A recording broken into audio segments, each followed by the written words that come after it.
Alright everybody, hope you're having an awesome day. We're going to do some line graph math. This is going to be great for you when you're reading the newspaper, you're presented a bunch of facts and you have to compare numbers.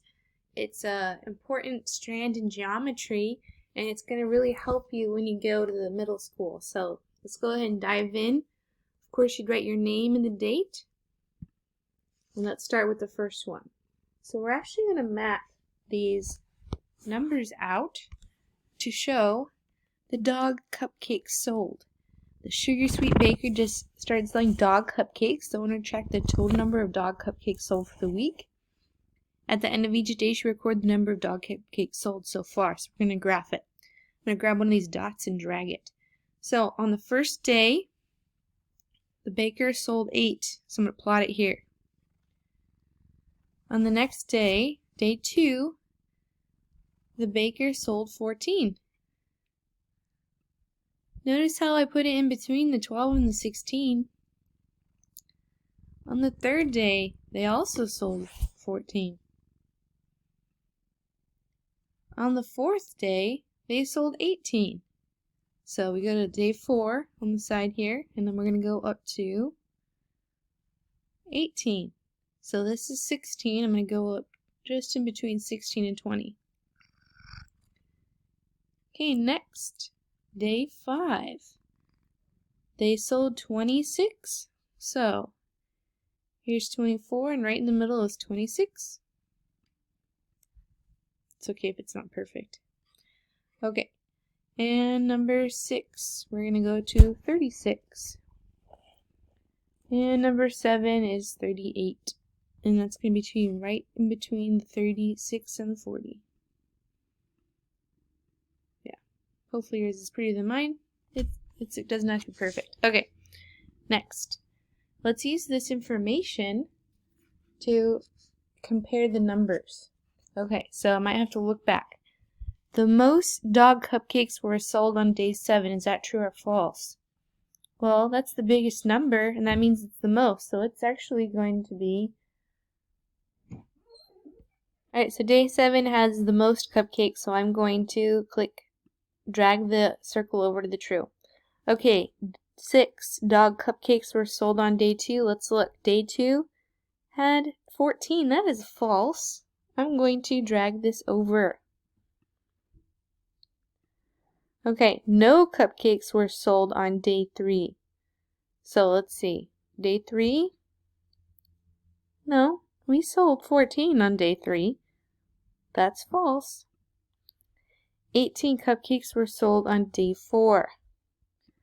Day 4 was 18, even though I made it kind of ugly. So it's true. If dog cupcakes sell for $2 each, the bakery made $78 selling cupcakes a week. Okay, let's see what that means. So if they're $2 each, they made $78. Okay. Okay, I want you to think logically here. We could divide 78 by 2, and if you did that on a piece of paper, you would get 39. Did we sell more than 39 cupcakes this week? Well, yes, we did. So that is false. We would have made a lot more money if we were selling them for $2 each. Okay, isn't it good that you have these reasoning skills when someone's talking to you about numbers and you can compare? Okay, let's look at the next one. Money in the bank. Okay, this year Juan recorded the money in his bank account. This is useful at the end of each month. We're going to drag the points to the correct part of the map and all that stuff. Okay, months are down here from January to December. This is the money from 0 to 250. January, $50. We're going to go here and plop it on the 50. 75 for February. March, there was $100. Woo! That was a good day. April was $100. No, the dictionary. It's like my ghost. 100, April. Okay, May is going to be 25. Oh, another thing. May is going to be... Come on, Sally. What are you doing? You guys are probably going to have the same problem as I am. Okay, What am I doing? May 25. May, right there. Okay, let's try June. I'm going to try to get right in the middle of this guy. Oh, it's just funny. Okay. Okay, here I go. I'm going to drag it over to June, and June's going to be 75. I'm going to place it right there. I just fixed my trackpad. So I understand if you guys have problems with this, maybe check your trackpad or your mouse.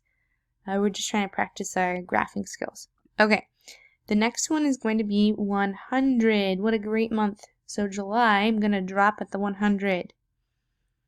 175, August, yay, looks like our most yet. So here's 100, 125, 150, 175. Ah, that's a funny little shape I made. We're going to make you a normal shape by squeezing you down. It's funny, you laugh at all these bad YouTube videos and you're like, oh, I would never do that in a YouTube video, and then you try to make one and it's totally bad. Okay, now I'm going to track it over to 175. Cool. 150. Okay, September is 150. I'm going to place my arrow right there. Okay, October is also 150.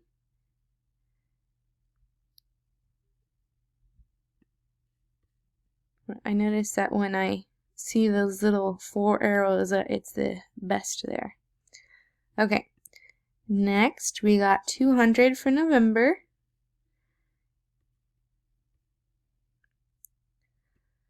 And finally 250 for December.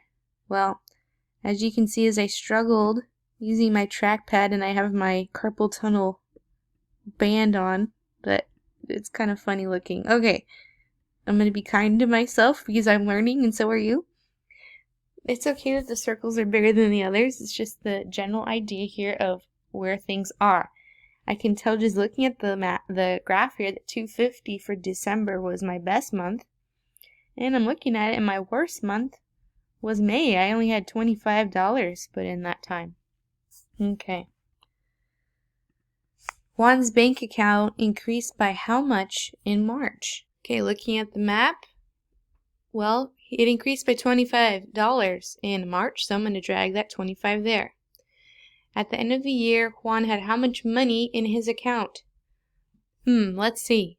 By December, he had how much money in his account? 250. Let's see if that's an answer.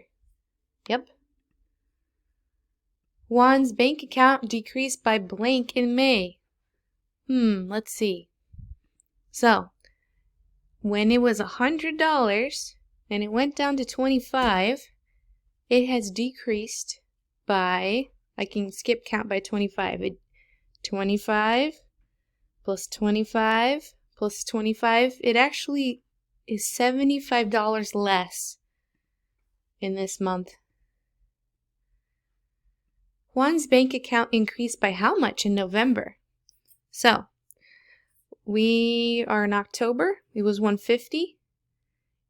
$25. Another $25. It increased by $50.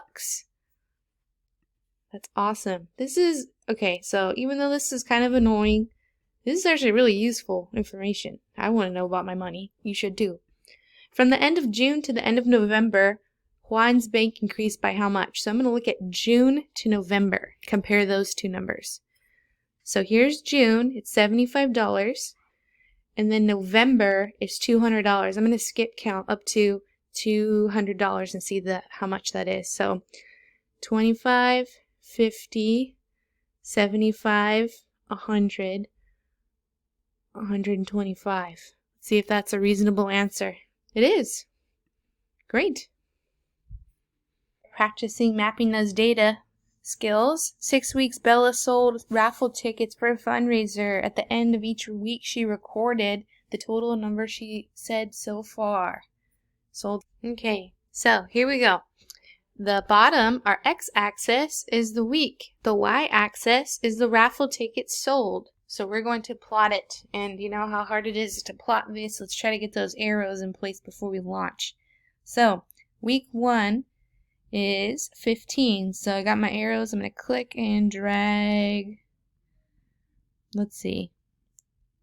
5, 10, 15, 20, 25. Ooh, I'm going to have to figure this out. It's not by fives. Let's see. 10, 20, 30, 40, 50. It's actually by tens. So I'm going to have to put it in between the 10 and the 20 right here. It's going to go right in between. Perfect. Okay, week 2 is 50. So I'm going to drag it, and I'm going to go up to the 50. Week 3 is 70. 10, 20, 30, 40, 50, 60, 70. Week 4 is 95. So, here's the wait, we're on before. Okay, this is 50. This is 100, and we're going to go down right below. 120 for week 5. So, we got 100, 10, and 20. And then the last one is 130. So I'm going to go all the way up to the 100. Count 3 more. 10, 20, 30. Very good. Real world graphing. Use the graph on the previous slide to answer the following questions. So we're going to drag that circle to the correct answer. Here we go. How many raffle tickets did Bella sell during week 3? Week 3 was 70. I can look here. So I'm going to grab this and go on to the 70. Next, during which week did Bella sell the greatest number of raffle tickets? That was the last week, and that was week 6. During which week did Bella sell the fewest, the smallest amount of tickets? Well, that was her first week. It was a little rough. And how many more tickets did Bella sell? Ooh, many more. That's sounding like a difference question. Between 2, then 5. So I'm going to say what 2 is. 2 is 50. 5 is 120. So I'm going to get a scratch piece of paper on my end, and I'm going to subtract 120 minus 50. Pause the video and find out. If you said 70, you are correct. Okay, last one for this video. Matt started his car trip at 12, and he entered the destination 3 hours later. Every half hour, he recorded how many miles remained until he reached his destination. 12 o'clock, 1 o'clock, 2, 3. This is the half hour marks. 50 miles, 100 miles. Looks like he's counting by 10 again. Okay, here we go. So, at noon, he was 140 miles from his destination. Okay, make sure you're hovering over the thing. There we go. And at 12:30, he was 115 miles, making progress. So, here's 100, 110, right in between the 110 and 20. At 1 o'clock, he was 85 miles away. So, here's 100, 90, 85 is about right here. 1:30, he was 50 miles away. 2:30, he was, 2 o'clock, he was 50 miles away. He must have taken a break. 2:30, he was 30 miles away. So we're going to go 40, 30, and he reached his destination at 3 o'clock. Alright, I'll have the rest of the slides on the next video. Hopefully this is helping you. Yay!